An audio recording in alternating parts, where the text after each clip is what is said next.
Senhoras e senhores, boa tarde.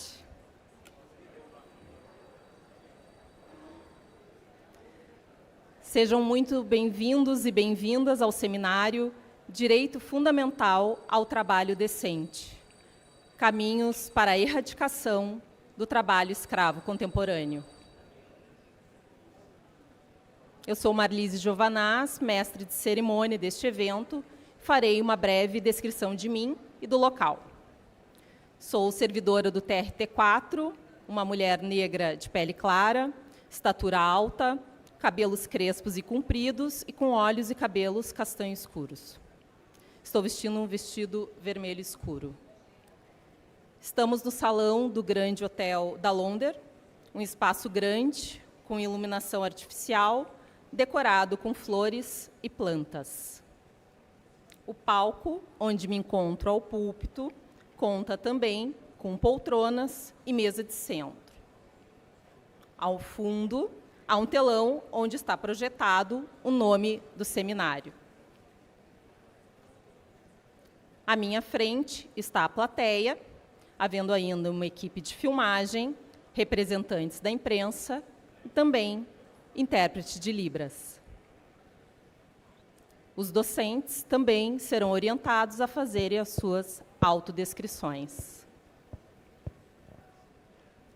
Aproveitamos para informar que a Biblioteca do TRT4 lançou, em novembro de 2023, o informativo especial Racismo, Escravidão, Igualdade e Inclusão Racial no Poder Judiciário. E, no dia de ontem, o informativo especial Tema em Destaque, Trabalho Decente. As publicações reúnem documentos doutrinários sobre os temas deste seminário e estão acessíveis no hot site do evento, na aba Materiais. Neste mesmo espaço, serão disponibilizadas as apresentações dos docentes deste seminário e, posteriormente, o link da gravação do evento, que remeterá para o canal do YouTube da Escola Judicial. Antes de anunciarmos o terceiro painel do seminário, informamos que o acesso ao salão Assemblage, onde está servido o café, ocorrerá somente pelas portas de vidro, localizadas na frente do credenciamento. As divisórias com o auditório permanecerão fechadas para não prejudicar o andamento das atividades. Para participar do painel Trabalho Escravo, Prevenção e Reparação, convidamos ao palco a advogada Luana Pereira da Costa,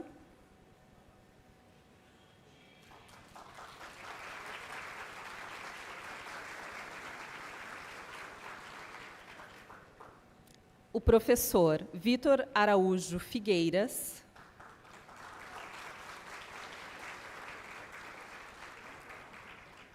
e a mediadora da atividade, professora Valena Jacó.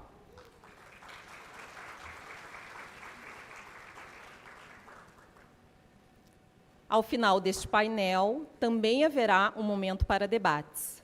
O público terá a oportunidade de participar tanto pelo formulário disponível no site do evento, como pelo QR Code na tela, bem como pelo formulário impresso disponível com os servidores da Escola Judicial, Denis, Clarice e Alexandre. Valena Jacó é coordenadora da Clínica de Combate ao Trabalho Escravo Contemporâneo da Universidade Federal do Pará, a quem passamos a condução dos trabalhos. Reforçamos a necessidade de os docentes fazerem a sua autodescrição, garantindo a inclusão e acessibilidade à atividade. Boa tarde a todas, todos e todes. É com muita alegria que eu vim lá da minha terrinha, lá do Pará, para estar aqui nesse momento, porque todo o debate em torno da escravidão contemporânea no Brasil nos afeta muito. Nós que já pesquisamos há mais de 2 décadas sobre esse tema e buscamos ter uma atuação dentro da universidade, tanto de prevenção quanto de pós-resgate, E eu gostaria de agradecer imensamente o convite feito pelo ministro Lélio, na pessoa da querida amiga, também pesquisadora do tema, doutora Gabriela. Eu falei, como é que pronuncia esse? Porque a gente fala Lens, lá no Pará. Aí eu vi que o sotaque aqui é diferente, é Lens. Bom, é a Gabriela, é a Gabi, né, para os mais próximos. Gabi, Adriana, que vem desenvolvendo aí um brilhante trabalho. Pati também. Bom, eu gostaria também de fazer minha autodescrição. Eu sou uma mulher branca, de cabelos um pouquinho abaixo dos ombros, lisos, com luzes loiras. Gostei da descrição da doutora Odete, nem gorda, nem magra. E aí eu fui pedir para o doutor Otávio é meu orientando de doutorado. E aí eu falei, doutor Otávio, você não é orientando da Lívia e fez uma autodescrição maravilhosa para ela. Eu quero saber como é que eu vou me autodescrever. Aí ele falou, olha, Glória Pires, na época, mas Glória Pires, da época de Mulheres de Areia, segundo o doutor Otávio. Então, minha autodescrição, eu gostei. Bom, só para a gente descontrair um pouquinho, gostaria de saudar também o nosso mentor, o nosso coordenador do nosso grupo de pesquisa nacional, o professor Dr. Ricardo Rezende. Eu brinquei ainda há pouco, Ricardo, quando eu tiver a tua idade, eu vou querer estar assim, feliz como tu, aqui, num evento com tantos pesquisadores presentes participando. Eu acho que é um legado que o Ricardo deixa para a gente, né, essa missão de, além de pesquisar sobre o trabalho escravo contemporâneo, mas também, aonde a gente estiver, ter uma missão de atuação, como a doutora Luciana Conforte, né, a doutora Odete, o doutor Otávio, tantos outros juízes do trabalho, procuradores do trabalho, doutora Liz, que participam ativamente do Grupo Nacional de Pesquisa e também procuram levar as pesquisas, uma solução para essas pesquisas dentro da sua atuação profissional. Então, dando início ao nosso painel, que é sobre trabalho escravo, prevenção e reparação. Eu vou fazer a apresentação da nossa painelista, a doutora Luana Pereira da Costa, que é advogada, líder da área de direito antidiscriminatório, professora da Uniriter, Rio Grande do Sul, foi graduada em Ciências Jurídicas e Sociais, é mestre em Sociologia pela UFRGS. Como é que a gente fala? URGS, Universidade Federal do Rio Grande do Sul. Pesquisadora nas áreas de relações raciais e de gênero, direito e sociologia, e autora do livro Vivências e Percursos de Mulheres em Situação de Violência, um olhar interseccional, coautora do livro Compliance Antidiscriminatório, Lições Práticas para o Novo Mundo Corporativo, sócia da ONG Temes, Gênero, Justiça e Direitos Humanos. Com a palavra, doutora Luana. Boa tarde a todas as pessoas. Estão iniciando com a minha autodescrição. Eu sou uma mulher negra de pele clara, eu tenho 1,72 m de altura, 73 quilos, estou sentada. Fiz uma cirurgia recente no joelho, então eu peço desculpas, porque, em geral, eu gosto de ficar de pé caminhando, mas hoje não vai ser possível. Eu tenho cabelo castanho, com mechas, pela altura do busto. Estou com óculos de grau, com uma armação rosada, transparente, e visto uma camiseta com uma gola canoa listrada de verde, musgo e branco, e uma calça bege. Bom, eu fui convidada também pela Gabi Lenz para participar do evento, e sou aqui de Porto Alegre, né? Então desejo aqui as boas-vindas para quem não é aqui do Rio Grande do Sul. E fiquei muito honrada com o convite, e estou aqui desde ontem assistindo muito atentamente a todas as palestras, mas pensando sinceramente onde contribuir com pessoas tão qualificadas no tema da erradicação do trabalho escravo, e com uma plateia também tão qualificada, né? Então, confesso que eu fico um pouco nervosa e fiquei pensando sobre isso, né? No que eu poderia contribuir, porque a minha área de pesquisa ela não é direito do trabalho, não é erradicação do trabalho escravo. o que eu venho estudando e pesquisando, em um primeiro momento, gênero, questões de discriminação e raça, e, num segundo momento, acabo entrando nesse meio corporativo para tentar entender como que a gente consegue pensar soluções dentro do ambiente corporativo mesmo, que digam respeito a isso, embora a gente saiba que vão ter suas limitações, a gente sabe que todas as organizações públicas, privadas, têm os seus limites, né? Mas como que a gente consegue construir alternativas dentro desses ambientes? E calhou de me direcionar para o ambiente corporativo e hoje trabalhar nesse campo. Então, ouvindo muito, em especial, a palestra das 11, também que dialoga muito com o que eu pretendo contribuir, eu entendo que eu posso trazer um pouco do que o que a gente tem trazido em termos de ambiente corporativo para discutir responsabilidade social, objetivos de desenvolvimento sustentável, empresas e direitos humanos, e como que a gente pode também construir estratégias tanto de diálogo com o ambiente empresarial e de que estratégias podem ser adotadas nesse sentido, além do que já foi trazido pelo professor Luciano antes sobre a devida diligência em direitos humanos, devida diligência aplicada às questões de trabalho escravo, né?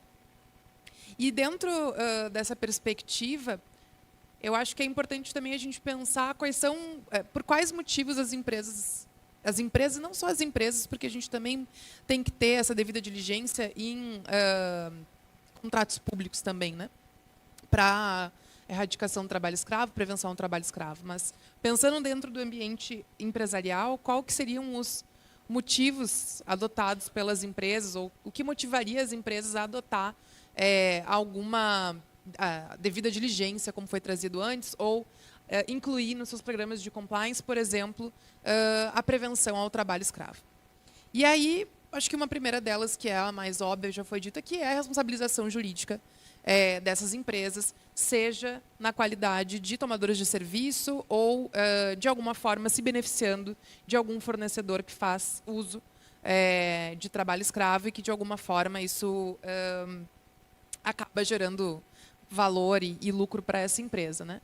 Então, a responsabilidade jurídica, óbvio, ela é um ponto importante no que diz respeito tanto às condenações pecuniárias, mas também as condenações judiciais em si, e a atuação aqui do MPT, que já foi bastante falada, via termo de ajustamento de conduta e eventual ajuizamento de ação civil pública.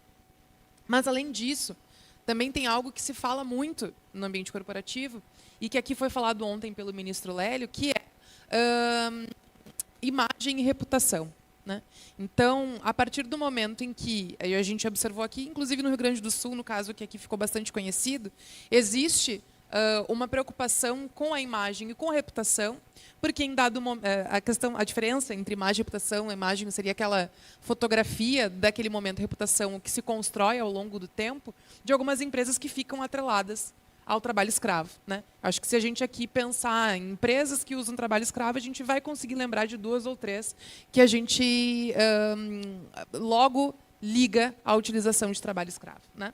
E então existe também essa preocupação e essa importância de que a transparência sobre a utilização de qualquer, e na verdade de qualquer irregularidade dentro de uma empresa, que em ganhando notoriedade pública, ela também representa um risco, né? Tanto para a imagem quanto para a reputação, do ponto de vista da empresa, e do ponto de vista do que o ministro Lélio falou ontem, do escrutínio público mesmo, do acerto de contas com a sociedade, né?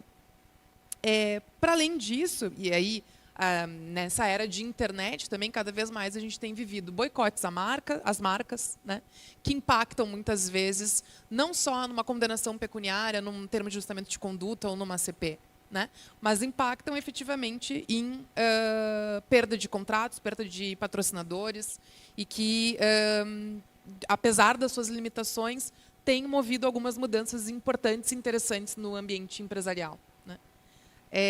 Outra questão que eu acho que é bem importante, porque a gente até falou aqui na palestra das 11, né, de que é claro que a gente gostaria que as pessoas aderissem à prevenção e erradicação do trabalho escravo por uma questão ética, ponto, né? Não necessariamente por um simples cumprimento de legislação que deveria ser nada mais que obrigação, né? Então, partindo desse pressuposto, entendendo que as empresas também têm os seus valores e a sua ética, né, adotar a devida diligência, adotar programas de compliance, pensar sobre a responsabilidade social das empresas, diz respeito também aos valores daquela empresa, né? A partir do momento que a empresa, se a empresa deseja se coadunar com a exploração de pessoas e a indignidade de pessoas trabalhadoras, ou se ela deseja se aderir a uma outra proposta de valorização do trabalho, de garantia de trabalho decente. E a gente também vê esses movimentos. E, para além disso, a gente também observa movimentos de mudanças no padrão de consumo também, né? De que as pessoas, talvez em determinado momento, não se importassem tanto qual era a origem do produto que estava consumindo, mas que num contexto mais amplo de não só de mudanças climáticas, mas de escândalos envolvendo questões de dignidade humana e trabalho escravo, começa a se preocupar também de onde vem aquilo que eu compro e passa a orientar o seu padrão de consumo de acordo com uma marca que se alinha ou não com seus valores, e uma série de pesquisas vem demonstrando que as pessoas desejam alinhar os seus valores às empresas das quais elas consomem, o que, num contexto de competitividade, pode ser interessante, né? Além disso, a gente está com os ODS ali ao fundo, né, os compromissos também das empresas com os Objetivos de Desenvolvimento Sustentável, as métricas atreladas aos Objetivos de Desenvolvimento Sustentável. Muitas empresas aderem ao Pacto Global da ONU, então também tem esse compromisso público, e a partir do momento que se tem um compromisso público, possibilita novamente uma transparência e uma cobrança da opinião pública sobre o que está sendo feito, o que não está sendo feito e quais são as incoerências em relação aos compromissos com os direitos humanos, para além do dever de respeito aos direitos humanos das empresas, né, que está dado por conta da eficácia horizontal dos direitos humanos. Então, de todo modo, é a obrigação das empresas em respeitar os direitos humanos, né, não é só um diferencial competitivo, é uma obrigação, uma exigência. Aqui também foi dito, e o professor Luciano falou também na palestra das 11, sobre essa pressão internacional que a gente vem observando e exigências normativas internacionais no que dizem respeito também ao respeito aos direitos humanos, ao respeito à responsabilidade ambiental e social dos negócios. Mas, no que diz respeito em específico ao meu campo de estudo, que é da diversidade e inclusão, a gente tem observado também um certo backlash, especialmente nos Estados Unidos, contra iniciativas de ESG, de diversidade e inclusão, né? Então, muito motivado por uma extrema-direita e que não vê com bons olhos, por óbvio, esse tipo de movimento, e que a gente pode antecipar que esse movimento chegue de alguma forma aqui. Inclusive, boicotes a empresas por adotarem estratégias ESG ou de diversidade e inclusão. Então, dado todo esse contexto, né, que não está fora das discussões do ambiente corporativo, ele está participando do contexto dos debates corporativos, eu acho que a gente tem aí algumas ferramentas que a gente pode adotar, tendo em mente, sim, que existe uma limitação muito, muito óbvia, e até a gente estava falando ali, né, na coxia, que por mais que se pense em uma perspectiva de responsabilidade social, ambiental, muitas vezes, na maior parte das vezes, as decisões ainda são tomadas com base no lucro, né? E com base num cálculo de custo-benefício, de quanto que eu vou gastar ou não, né? Então, quando a gente pensa num programa de compliance, por exemplo, a gente está pensando também numa mitigação de riscos, mas não só de riscos financeiros, mas também de riscos mais amplos em relação à legislação e exigências normativas e, de forma mais ampla ainda, a ética, né? Então, quando a gente fala de trabalho escravo e quando a gente fala de empresas mais éticas e de discriminação também, eu entendo que uma empresa que se diga, que se propõe à ética, ela precisa prevenir e combater discriminação dentro do seu ambiente de trabalho e precisa também se responsabilizar e combater o trabalho escravo na sua cadeia produtiva, na sua cadeia de valor, né?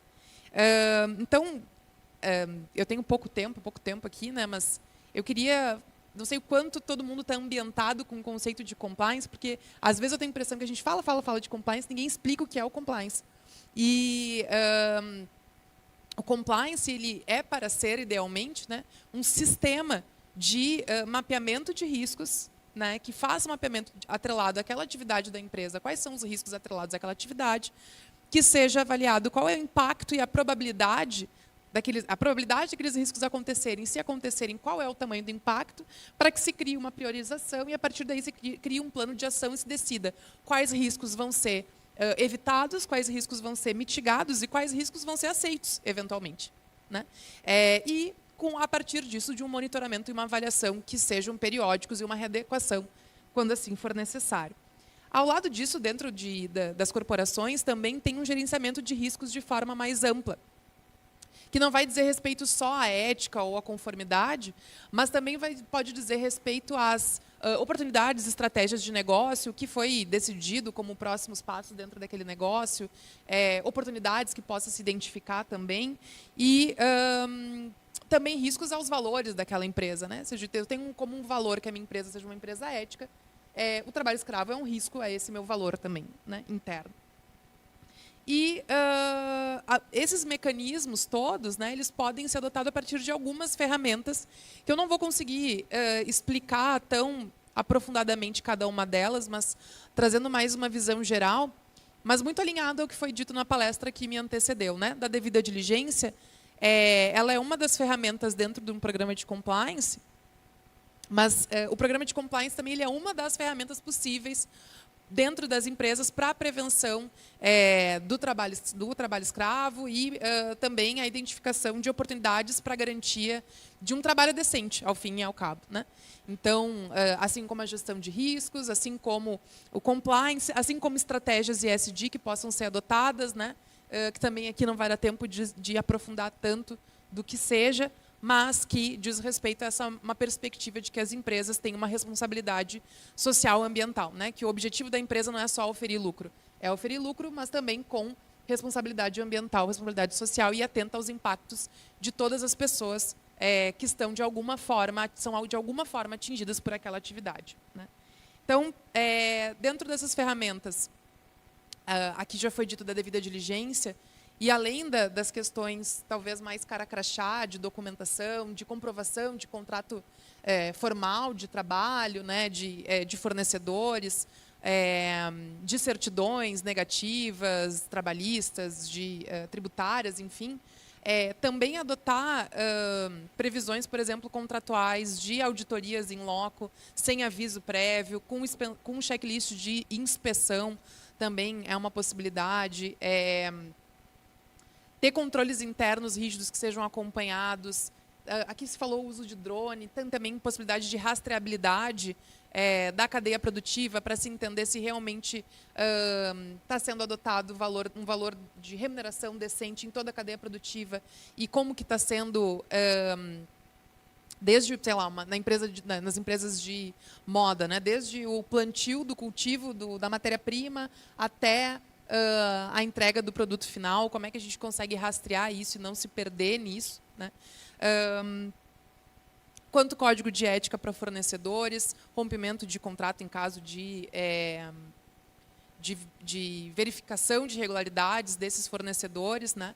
De um dever também de colaboração com os órgãos, que pode ser também interessante, né? Se eu tenho um fornecedor que eu observo que tem uma adoção de práticas irregulares no que diz respeito à legislação trabalhista, considerar também a colaboração com os órgãos públicos para que isso possa ser devidamente investigado, ter um canal de denúncias que seja efetivo, também, um canal de denúncias que seja efetivo, que seja funcional, externo, independente, que não seja só, e aí em resumo, acho que o que eu quero mais dizer aqui, que não seja, alguém falou aqui do programa para inglês ver, né? A gente vê que no que diz respeito à anticorrupção, o compliance ele teve um impulsionamento por essas exigências de que os programas eles fossem programas efetivos, com uma série de requisitos para que eles fossem compreendidos como efetivos e não só um paper program, né? Um programa de papel, um programa para inglês ver, digamos assim, né?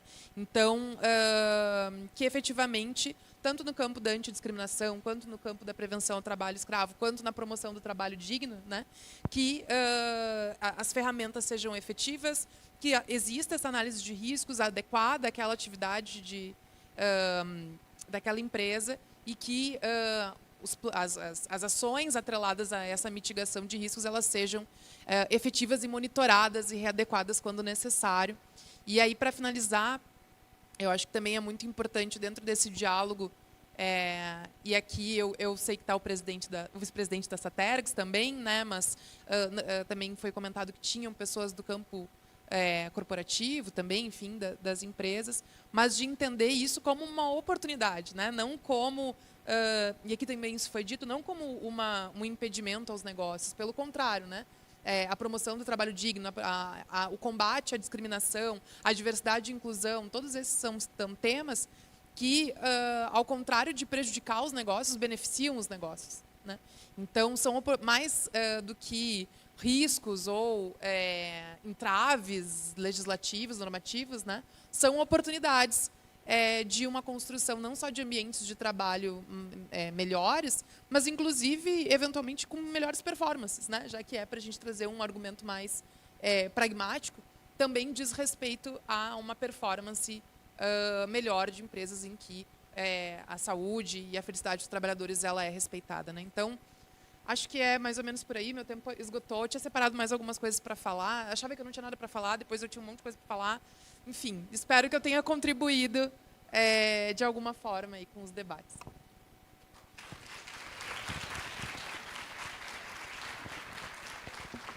Bom, brilhante, doutora Luana, suas ponderações. A gente realmente estava tendo uma pré-conversa, né? E a gente, na Universidade Federal do Pará, inclusive, a gente está com 2 programas de pós-graduação. Recentemente, ano passado, nós fomos procurados por uma grande, não vou falar nomes, uma grande empresa mineradora da região, para fazer uma pesquisa, né, e aí, com certeza, dentro das regras de compliance dessa empresa, que eles estão querendo investir numa determinada cadeia produtiva, e aí eles queriam que a universidade se somasse ao instituto deles para fazer uma pesquisa para investigar as relações de trabalho dessa cadeia. Se tem trabalho infantil envolvido, se tem trabalho escravo envolvido, e mostra a preocupação com a reputação, a preocupação dessa grande mineradora em se envolver, né, numa atividade econômica que possa futuramente trazer aí problemas. E aí eu achei isso bem positivo. A gente está meio que finalizando, fechando essa parceria com essa pesquisa. Vou passar, então, agora a palavra, primeiro a apresentação. E aí, nessa apresentação, eu vou pedir licença para o cerimonial, que eu vou fazer também uma apresentação já, uma propaganda. Nós que somos professores, eu estava conversando com o professor Vitor. Professor Vitor, eu estou usando um artigo seu numa disciplina minha do mestrado e tal. O que você tem de novo? Aí ele, olha, não está tão novo, mas é uma pesquisa muito boa. Já ganhei, já pedi autógrafo, então vamos. Eu já estava lendo a orelha, a apresentação. No voo de volta, eu vou ler o livro inteiro. Já estou fazendo propaganda para a Lívia. A Lívia já pediu o livro para o Vitor. Coitado do Vitor. Mas está na Boitempo. É tudo novo de novo. Pelo que eu estou lendo assim, do início, o Vitor ele é um fenômeno e a gente o admira muito enquanto professor, pesquisador também. Então, o professor Vitor Araújo Filgueiras. É Figueiras, né? Tá, porque está aqui Filgueiras. Ele é professor de Economia da Universidade Federal da Bahia. Ele atualmente está cedido como gerente de projetos da Fundacentro, do Ministério do Trabalho, Fundacentro, que tem a participação nos projetos Vida Pós-Resgate e Caminho do Trabalho. Coordenou o programa de pós-graduação de Economia na UFBA, em 2022 a 2023, é professor visitante da Universidade de Madrid, não vou falar aqui o nome, como é que fala? Complutense de Madrid. Fez pós-doutorado em Economia pela Universidade Estadual de Campinas, com estágio de pós-doutorado pela Faculdade de Estudos Orientais e Africanos, SOAS, Universidade de Londres, em 2015. Tem doutorado em Ciências Sociais pela UFBA, mestre em Ciência Política pela Unicamp, graduado em Economia pela UFBA, vice-presidente em 2022 e 2023, e secretário da Associação Brasileira de Estudos do Trabalho, da ABET, e foi auditor fiscal do Trabalho, do Ministério do Trabalho e Emprego, entre 2007 e 2017, além de outras e outras, que o cerimonial deve ter tido dificuldade de resumir aqui o currículo do nosso colega, que eu estou cobrando, eu e Ricardo, a participação este ano no GPTEC, tá? Que faz tempo, que não tem mais tempo, está muito famoso, né, Ricardo? E a gente precisa ter aí as pesquisas do professor Vitor. Então, com a palavra, professor Vitor.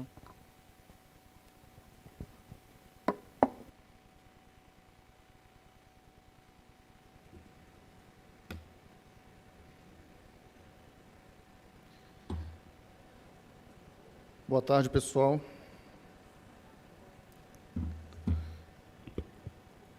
Eu estou bem acostumado a falar em público, mas confesso que terei dificuldade, porque são muitos assuntos, né? Então, também estou habituado a resumir, mas eu estou sendo provocado aqui desde ontem, então vou fazer várias problematizações de forma sintética. Espero que a gente possa desenvolver essas problematizações no debate. Queria agradecer profundamente a doutora Gabriela pelo convite. Prazer estar aqui com as doutoras Luana e Valena. Como de praxe, eu trago mais notícias, né? E tentarei ser bem sintético, juro para vocês. Conto com a colaboração de todos, em especial da doutora Valena, para me controlar no tempo, certo? Então, vamos lá.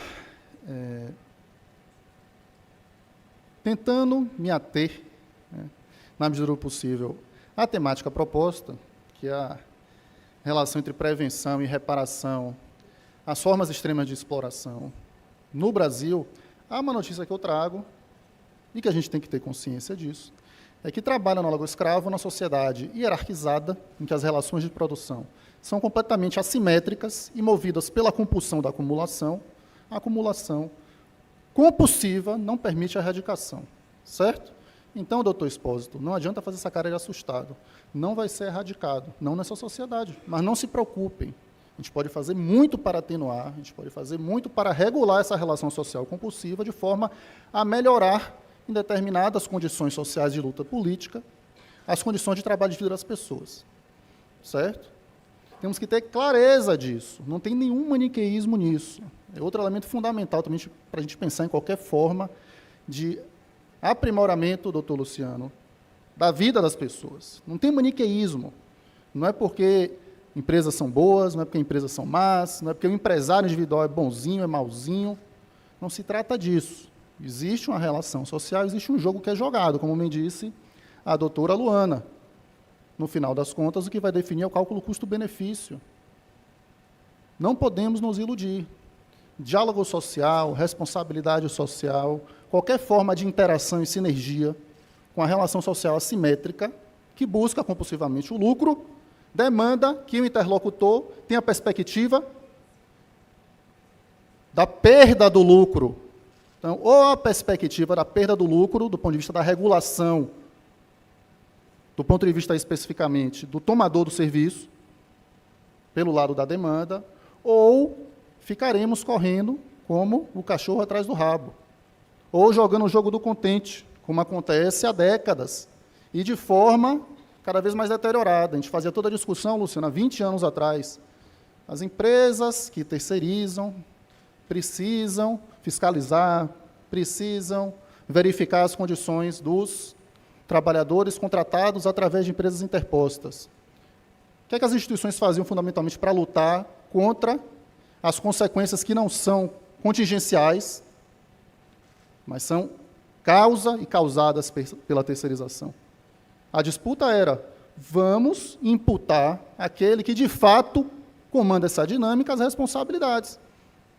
Então, vamos estabelecer o vínculo com o tomador de serviço. Veja que hoje o debate aqui não é culpa de ninguém. É uma questão estrutural muito maior. O debate é, vamos tentar, de alguma forma, responsabilizar esses mesmos jogadores, agora de forma mais distante, como se eles não fossem os beneficiários diretos dessa dinâmica. Então, pessoal, a gente vive uma situação dramática do ponto de vista dessa possibilidade de limitação da exploração extrema do trabalho. Todos aqui acompanham o que está acontecendo no Supremo Tribunal Federal. Está colocado em pauta a possibilidade de eliminar o direito do trabalho. Se você presume que um pedaço de papel vai determinar juridicamente a relação entre partes que são brutalmente desiguais, em que há uma assimetria brutal, você está dizendo, empresa, não assine a carteira de ninguém. Crie um papel, bote um nome bonito, e assim acabamos com o direito do trabalho, por definição. E uma situação, inclusive, tragicômica, ou melhor, seria cômica se não fosse trágica. Avaliar a natureza de uma relação jurídica a partir do instrumento utilizado. Imagine, doutora Valena, se você determina se a pessoa é empregada ou não porque usa uma prensa de engate de chaveta, ou porque usa uma injetora, ou porque usa um andaime. Dizer que uma relação jurídica vai se determinar porque usa uma plataforma, porque uma plataforma é a mesma coisa que um andaime, é a mesma coisa de que uma injetora, é um meio de produção. Não tem lógica jurídica nisso. Uma plataforma digital pode servir para a política pública, pode servir para uma cooperativa, pode servir para qualquer forma de relação social. Como é que você vai estabelecer a priori a natureza jurídica da relação a partir do meio utilizado? Então, algum dos senhores, pelo amor de Deus, ligue para alguém do Supremo e fala, pessoal, vamos dialogar.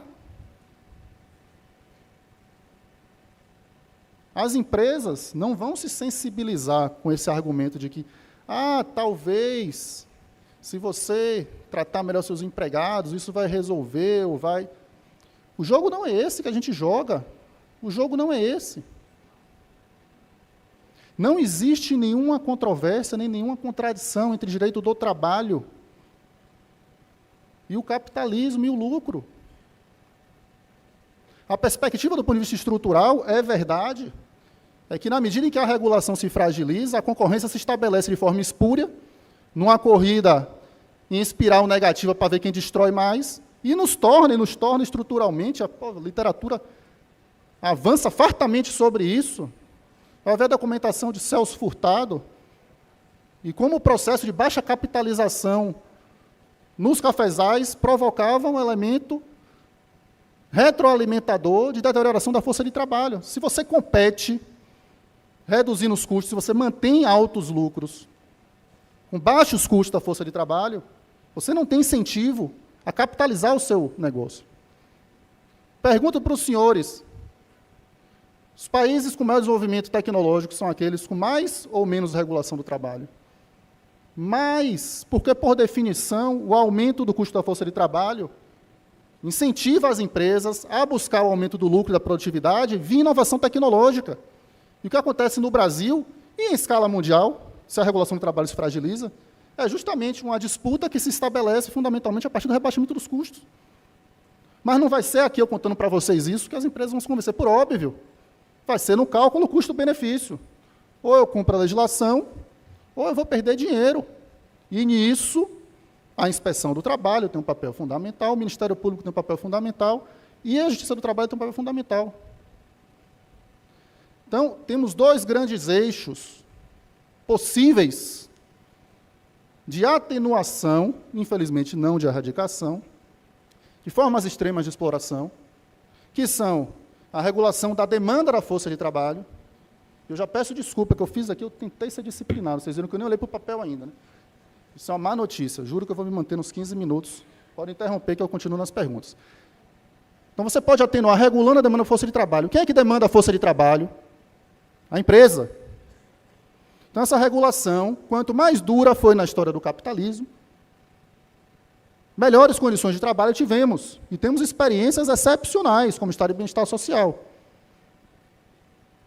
E temos o lado da oferta. Quem é que oferta a força de trabalho? O trabalhador. Que tipo de alternativa se dá para que essa relação altamente assimétrica reduza um pouco a assimetria na perspectiva do ofertante? Direitos sociais, moradia, renda mínima, e, no que concerne aqui ao nosso tema, e no que concerne ao Brasil especificamente, talvez tenha sido por isso que tenham me chamado, inclusive, mas valeria para qualquer outro local do mundo, que essas pessoas tenham alternativa de vida, de reprodução física e social digna, de preferência, independentemente do mercado de trabalho. Por que é que se constata formas extremas de exploração no capitalismo? Porque as pessoas, você não vai me dizer que está terminando, né? As pessoas são desprovidas de meios para sobreviverem. Não tem nenhum maniqueísmo nisso, pessoal. Rapaz, a gente faz política pública, é cara crachá, entendeu? Analisar a lógica do negócio e não ser tomado por emoções, tirando na conversinha, na brincadeira e tal. Temos que ter consciência, o jogo é jogado. Então, as pessoas não têm alternativa para sobreviver, são obrigadas a entrar no mercado de trabalho. Um amigo nosso, chamado Karl Polanyi, há muito tempo, analisando inclusive a ascensão do nazifascismo, vai nos dizer que a formação do mercado de trabalho é a eliminação do direito de viver. Porque ou você vende sua força de trabalho, ou você morre. Não é isso? Então, qual seria a forma estrutural de eliminar essa vulnerabilidade daqueles que são mais fracos, se eles tivessem alternativas de sobrevivência que independessem da venda da sua força de trabalho no mercado de trabalho? O projeto Vida Após Resgate, entrei faltando 5 minutos, é composto por várias instituições, não vou nem listar aqui, mas são várias, certo? Aguarda a entrada de novas instituições, novos parceiros, é uma política pública ainda incipiente, que busca fazer o óbvio, qual seja, aqueles trabalhadores que são resgatados, por exemplo, os trabalhadores resgatados nas vinícolas aqui, estão tendo um apoio e já formaram 3 associações de produção rural nos seus locais de origem, na Bahia, para a produção de alimentos saudáveis, de forma horizontal e democrática. Vão produzir inicialmente ovinos. Aí vocês me perguntam, sim, de onde é que veio essa ideia? Essa ideia é mais elementar do mundo. Os planos de erradicação do trabalho escravo já falavam. Um dos elementos centrais que explicam a vulnerabilidade extrema dos trabalhadores brasileiros é a falta de acesso à terra, que eu complemento falta de acesso à terra e ou quando a terra é descapitalizada, então ela não tem utilidade econômica imediata, ela precisa ser capitalizada, você precisa equipar esses terrenos para que eles permitam que as pessoas trabalhem e tenham rendimento, não precisem emigrar, como os meus conterrâneos que vieram para cá, viver formas extremas de exploração. Então, o projeto Vida Após Resgate hoje apoia 5 associações, como disse, 3 delas de trabalhadores resgatados aqui, nessa cidade. E qual é o grande pulo do gato, a grande novidade dele? A grande novidade é que o que está sendo feito é algo que a literatura, como eu já disse, o Plano Nacional de Erradicação já fala há muito tempo, mas, como nós todos aqui sabemos, nunca houve uma política pública estruturada para distribuição de terras no Brasil. O que é que o Vida Após Resgate faz? Qual foi a ideia que a doutora Liz, que está aqui, teve, supostamente junto comigo? Por que não direcionar os danos morais coletivos, ou seja, os recursos que os criminosos ou os condenados, ou seja lá como vocês quiserem identificar, são obrigados a pagar em reparação à sociedade para as próprias vítimas. Mas não simplesmente um recurso monetário. Não é para dar dinheiro para ninguém, é para dar um meio para que as pessoas resolvam as suas vidas. E não simplesmente resolvam as suas vidas, não para por aí. É você fazer as compras nas comunidades ou nas localidades, incentivando um efeito aí multiplicador, se você quiser, keynesiano, apesar de um montante inicialmente pequeno, estimulando a economia local, evitando a saída dessas pessoas, ou seja, fazendo com que elas permaneçam onde elas querem, inclusive, que essas migrações elas não são voluntárias, são migrações por necessidade, produzindo alimentos saudáveis, não é isso? Sustentabilidade, que coisa linda. Uma palavra bonita. Então, vamos fazer uma coisa de verdade.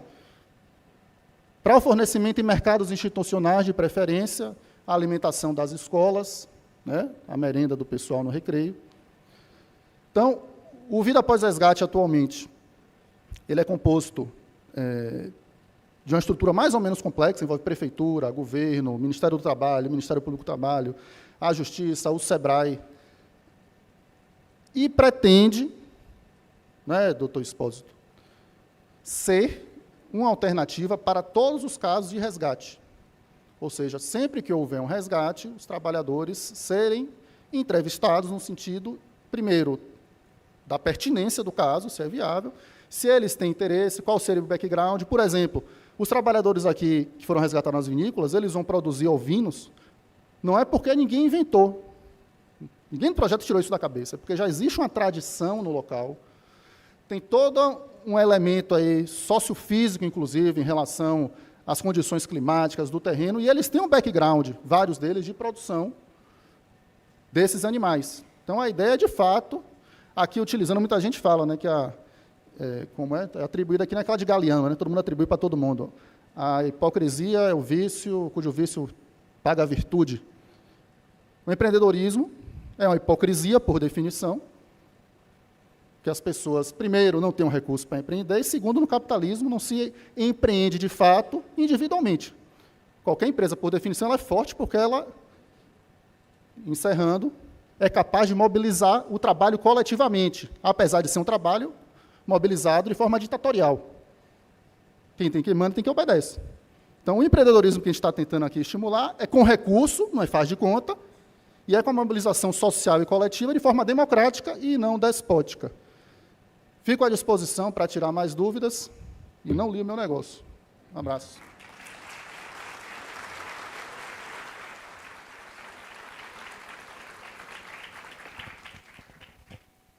Obrigada, professor Vitor. Eu gostaria de perguntar se tem alguma pergunta. Alguém enviou perguntas? Não? Bom, não acredito que a plateia vai, né, deixar de fazer perguntas para os nossos... Senão eu faço, vou fazer. Bom, eu tenho uma pergunta para fazer para a doutora Luana. Nessa perspectiva de trabalho escravo, lógico, ficou claro na sua apresentação, mas a gente sabe que em 15 minutos a gente acaba ficando, né, muito pouco tempo para falar na perspectiva dessas ferramentas, que são ferramentas utilizadas pelas empresas como uma forma de prevenir o trabalho escravo.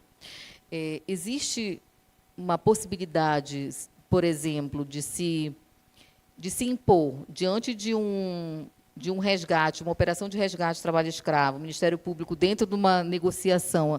Eu acho que a pergunta deveria ter sido para o doutor Luciano, né? Mas aí, pela sua experiência, né? Pode ser que não. Será que teria como a gente, ou tem que ser algo voluntário das empresas, teria como a gente colocar num TAC, né, num termo de ajuste de conduta, que as empresas investem nessa ferramenta do due diligence, ou que dentro do compliance, que hoje em dia todas, só as pequenas empresas que a gente, né, acabam não tendo ainda, mas as empresas de médio porte, grande porte, já investem, já têm uma política de compliance, né? Não sei se é a correta, mas, de alguma forma, como tanto o Ministério Público quanto o Judiciário Trabalhista poderia colocar como obrigação nas decisões ou nas mediações a justiça do trabalho dentro do próprio SEJUSC, né? Colocar como um critério de mediação a exigência de cláusulas, né, para impor aí essas ferramentas. O que a senhora acha? Bom, eu acho também que a pergunta talvez tivesse sido melhor endereçada para o Luciano, que tem bem mais experiência no que diz respeito a negociações, de termo de ajustamento de conduta, mas, do meu ponto de vista, no termo de ajustamento de conduta, por ser uma negociação, caberia, né? Eu acho que A gente vê, por exemplo, na Lei de Igualdade Salarial, recentemente aprovada, a exigência da apresentação de um plano de ação, caso seja verificada a discriminação salarial, né? Ou na própria Lei Anticorrupção, essa regulamentação, essa preocupação com a implementação de um programa de integridade que comprove que existe um compromisso efetivo e não só, para inglês ver, daquela empresa com a manutenção, a prevenção ao combate à corrupção, principalmente, né? Como eu disse, como eu não pesquiso o campo em específico da erradicação do trabalho escravo, mas também ouvindo a palestra do Dr. Luciano mais cedo sobre a ausência de uma previsão normativa nacional que exija a adoção da devida diligência no que diz respeito ao trabalho escravo, eu acho que, sim, faria sentido a gente passar a exigir que as empresas adotem esses programas de compliance também. Esse é um dos pontos que eu defendo numa perspectiva antidiscriminatória, que não tem como ficar desatrelada da questão do trabalho escravo, na medida em que a escravidão moderna está um prolongamento, em especial da escravidão das pessoas negras, mas também de uma exploração que a gente sabe que de uma estrutura que tem ali classe, raça e gênero como centrais. Então, eu acho que sim, seria algo muito interessante, tanto do ponto de vista de uma regulamentação, de uma exigência, mas também de um incentivo e, de certa forma, de um reconhecimento daquelas empresas que adotem ou criem alternativas que promovam a erradicação do trabalho escravo e promovam um trabalho decente. Então, a gente estava falando aqui, tu comentou, né, dessa grande mineradora que buscou ativamente construir um programa de pesquisa, né, ali um projeto de pesquisa para identificar trabalho escravo ou trabalho não digno dentro da cadeia produtiva do cacau, enfim, né?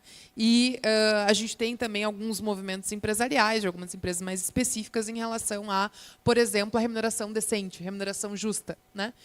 De que, efetivamente, dentro de toda a cadeia produtiva, consiga se constatar que todo mundo que está envolvido naquela cadeia produtiva recebeu um salário digno e que eu consiga rastrear isso desde o início lá do cultivo, por exemplo, na indústria da moda, desde o cultivo do algodão até a entrega do produto final, né? Então, acho que a gente tem alternativas, tanto de forma reativa, que a gente acabou falando muito aqui, né, de prevenção de riscos, de que seja o medo da aplicação de multa ou de condenação, mas também como uma identificação de oportunidades de construção de alternativas dentro dessa perspectiva mesmo de responsabilidade social.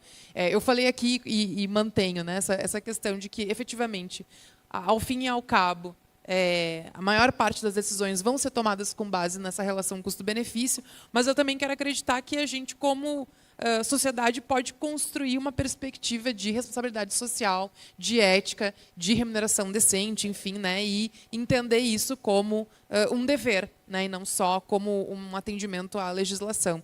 Quanto às empresas, pequenas e médias empresas que tu falaste, eu acho que também pode existir eu acho que, e dentro de empresas maiores também poderiam, e eventualmente fazem, né, de quando identificam um fornecedor que apresenta algum tipo de irregularidade, dar condições ou, de alguma forma, estimular as condições para que ele se adeque às exigências normativas, né? Acho que também tu falasse das grandes empresas, a maioria terem programas de compliance, sim, mas existem algumas pesquisas também que demonstram um baixo investimento nos programas de compliance, e os setores de compliance sem recurso tampouco conseguem fazer um trabalho que seja efetivo, né?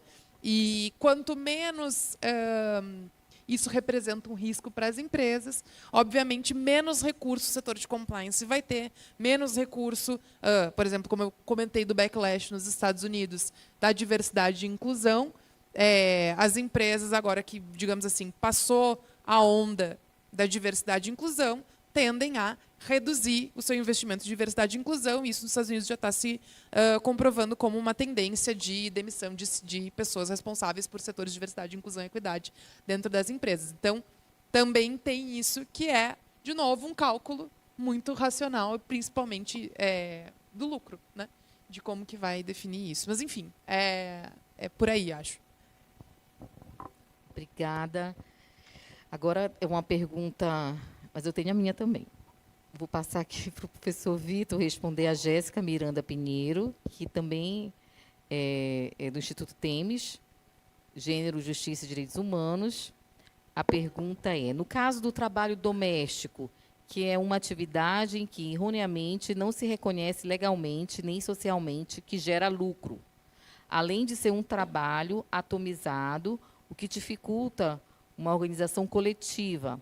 Quais as possibilidades de prevenção ao trabalho doméstico escravo em que... Ela colocou uma pergunta, acho que para mim, que a clínica atua, mas aí eu passo para o senhor para fazer essa análise da questão mesmo da lucratividade do trabalho doméstico, né? E de que forma a gente pode pensar numa prevenção do trabalho escravo nessa atividade. Excelente questão. Então, do ponto de vista conceitual, né, isso é importante. Se tivesse mais tempo aqui para desenvolver, seria melhor, mas não gera lucro. Não gera lucro. É uma relação de outra natureza. Não quer dizer que é pior, nem que é melhor. Né? Muitas vezes, inclusive, é pior. Né? Por conta, inclusive, da raiz direta e da herança direta que tem da chamada escravidão clássica. Né? O que é que acontece? Na pergunta já há alguma coisa muito relevante, que é a dificuldade, apesar de não ser impossível, né? Está perguntando como é que pode melhorar as condições, de mobilização coletiva dessas trabalhadoras. Né? Quem tem o mínimo de noção aqui do movimento dessas trabalhadoras conhece a Creusa, conhece a Federação. Isso é uma luta longa, então não é que não exista. Né?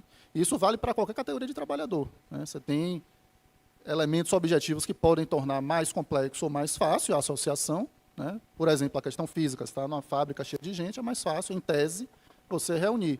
Mas não é impossível a mobilização e ela acontece. Então, quanto mais os sindicatos, quanto mais a Federação das Trabalhadoras se fortalecer, melhor para essa prevenção. Além disso, sem nenhuma dúvida, a mesma lógica que eu enderecei para os demais empregadores. Né? O empregador, né, que contrata trabalhadores ou trabalhadoras domésticas tem que se sentir preocupado com a possibilidade de perder dinheiro. A despeito de não ser uma relação empresarial do ponto de vista do lucro, né, o raciocínio é simples. Como é que o iFood ganha dinheiro com a quantidade de entregas? Ele pega um pedaço da entrega. Se a entrega foi pago 30 pelo consumidor, determinada distância o trabalhador ganha, a partir de determinada distância, o iFood pega para ele. É uma coisa visual e óbvia. Então, é assim que o iFood vai pegando dinheiro e acumulando riqueza, pegando pedaços da corrida. O Uber é a mesma coisa. O trabalho doméstico, a menos que o empregador utilize aquela força de trabalho, aquela trabalhadora ou trabalhador, para a produção de mercadorias e venda para o consumo, ele não produz lucro no sentido econômico, né? A não ser que a gente crie uma nova conceituação para lucro. Mas, historicamente, os dados da PNAD são incontroversos nesse sentido, os salários são mais baixos do que a média do mercado de trabalho, a informalidade é muito maior, então a situação é muito ruim. Repetindo, cabe a mobilização coletiva se fortalecer e cabe às instituições serem duríssimas na aplicação da legislação. E é muito importante, aqui vale para quase todos nós ou todos nós que estamos aqui. Sempre quando atuarmos enquanto reguladores, auditores, procuradores, juízes, não pensarmos na perspectiva do patrão. Pensarmos na perspectiva da regulação social do trabalho que está sendo ali realizado. Bom, então agora eu vou passar para a minha pergunta.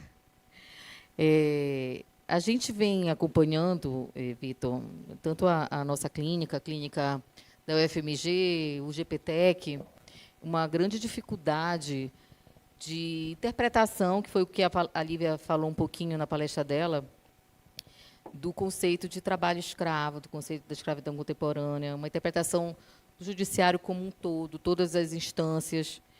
E é uma dificuldade de se entender o local, né? E aí, quando você fala que precisamos limitar essa exploração extrema da mão de obra de trabalho, há uma dificuldade de se identificar no trabalhador escravizado como alguém, né, detentor de direitos fundamentais, possuidor de dignidade, que vai, assim, numa escala assim, de 100%, eu acho que se 5% se socorre do Estado, juiz, para buscar os seus direitos trabalhistas, é muito.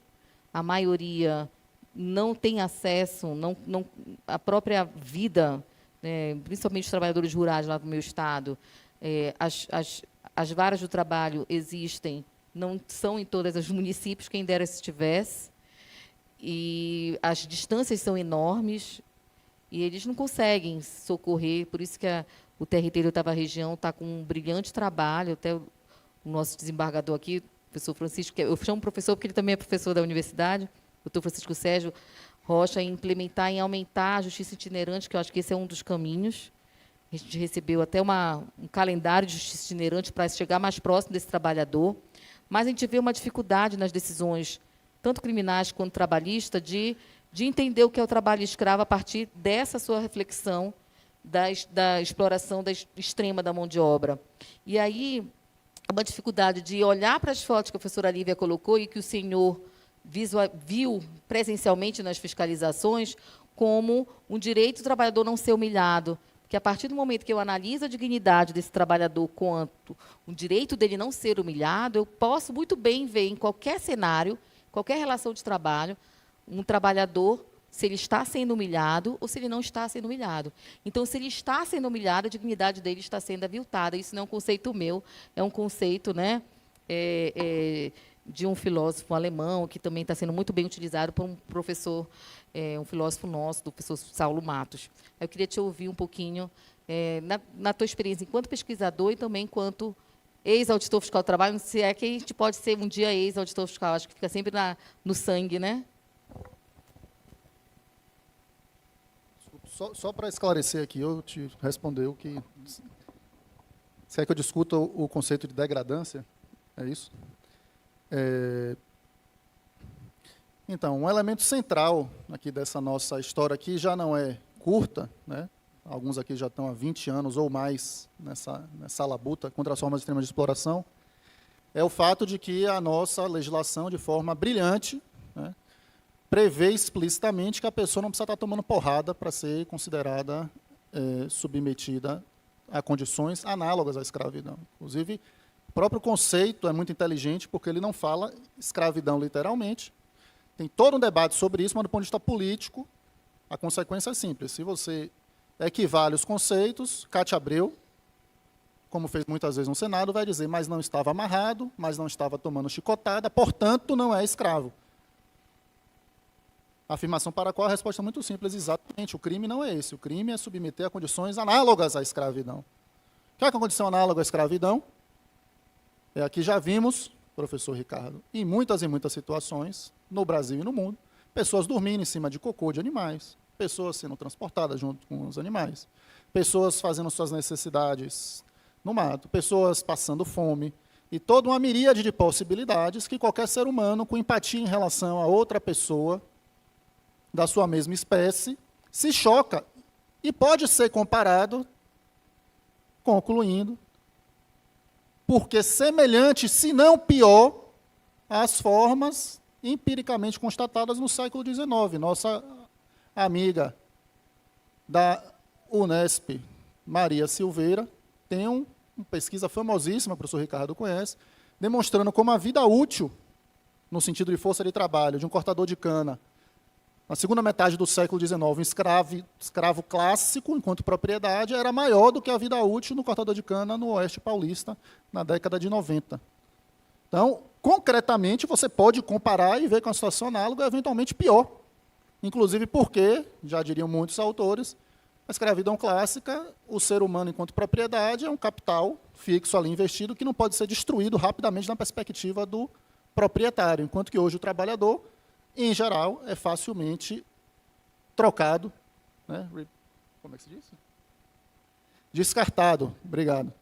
E outra pessoa é colocada no lugar. Esse é um elemento que, aparentemente, ainda está pacificado, já tem julgado no Supremo sobre isso, mas só para encerrar aqui de verdade, o que a gente tem em mente aqui, isso é fundamental, assim eu tentei iniciar a minha fala. Numa sociedade assimétrica, regida pela lógica compulsiva da acumulação, não existe direito conquistado definitivo. Tudo que vai, volta. Já diria Edson Gomes. Vamos, amigo, lute, senão a gente acaba perdendo o que já conquistou, e estamos perdendo no mundo todo. Ou a gente acorda para isso, ou não há limite às formas extremas de exploração do trabalho. Obrigado.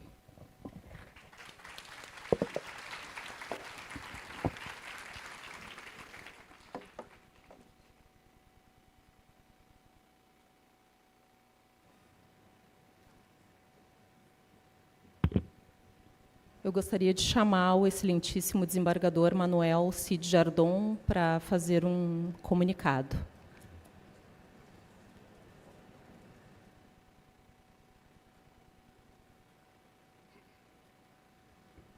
Boa tarde, senhoras, senhores. Ontem subi aqui com muita alegria para participar da abertura desse seminário.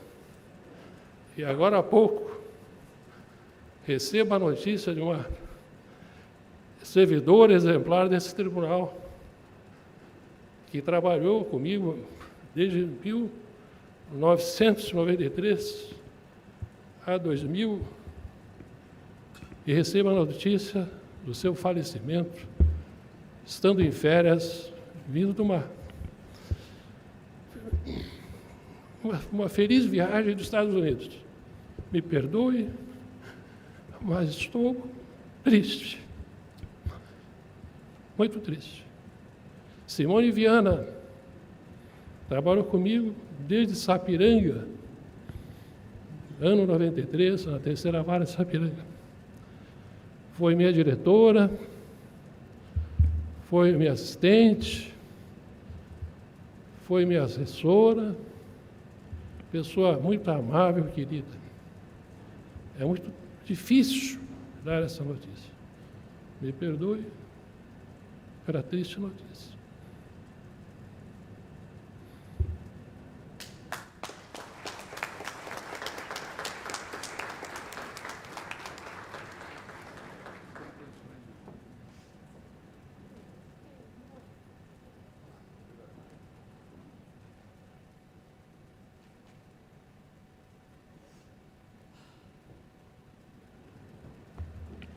Peço desculpas a todos. A Simone era uma colega e amiga muito querida. E ela estava fazendo uma linda viagem com a família nos Estados Unidos, ela, o marido e o filho.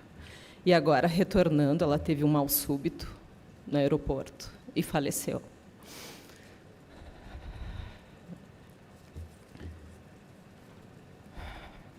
Convidamos a todos e todas agora para assistirem ao documentário Servidão, uma obra impactante, dirigida por Renato Barbieri, o mesmo cineasta de filmes notáveis como Pureza, Atlântico Negro na Rota dos Orixás e Cora Coralina, Todas as Vidas.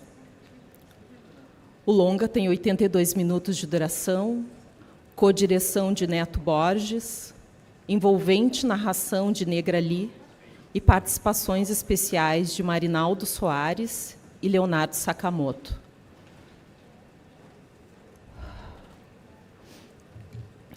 Servidão mergulha nas profundezas do trabalho escravo contemporâneo, com foco na Amazônia brasileira, destacando a voz de trabalhadores rurais que foram submetidos à escravidão em frentes de desmatamento no norte do Brasil, além de apresentar perspectivas abolicionistas contemporâneas de diferentes vertentes. O documentário foi escolhido para ser exibido neste seminário porque destaca a dolorosa realidade que é pauta do nosso encontro e lança luz sobre essa questão crucial e urgente que ecoa através das décadas. Pedimos a todos e todas que coloquem seus celulares no modo silencioso e bom filme. Convidamos a todas e todos para uma breve pausa, sugerindo que utilizem esse momento para partilharem as impressões acerca do filme. É também uma oportunidade para refletirem sobre a mensagem "Abolição já, a outra não valeu", reproduzida no telão. Ao retornarmos, teremos a segunda reunião do Observatório de Direitos Humanos do Poder Judiciário, biênio 2023-2025, momento no qual serão debatidos os temas abordados no documentário. Um coffee break está servido na saída do salão, ao lado direito. Nos vemos em 5 minutos.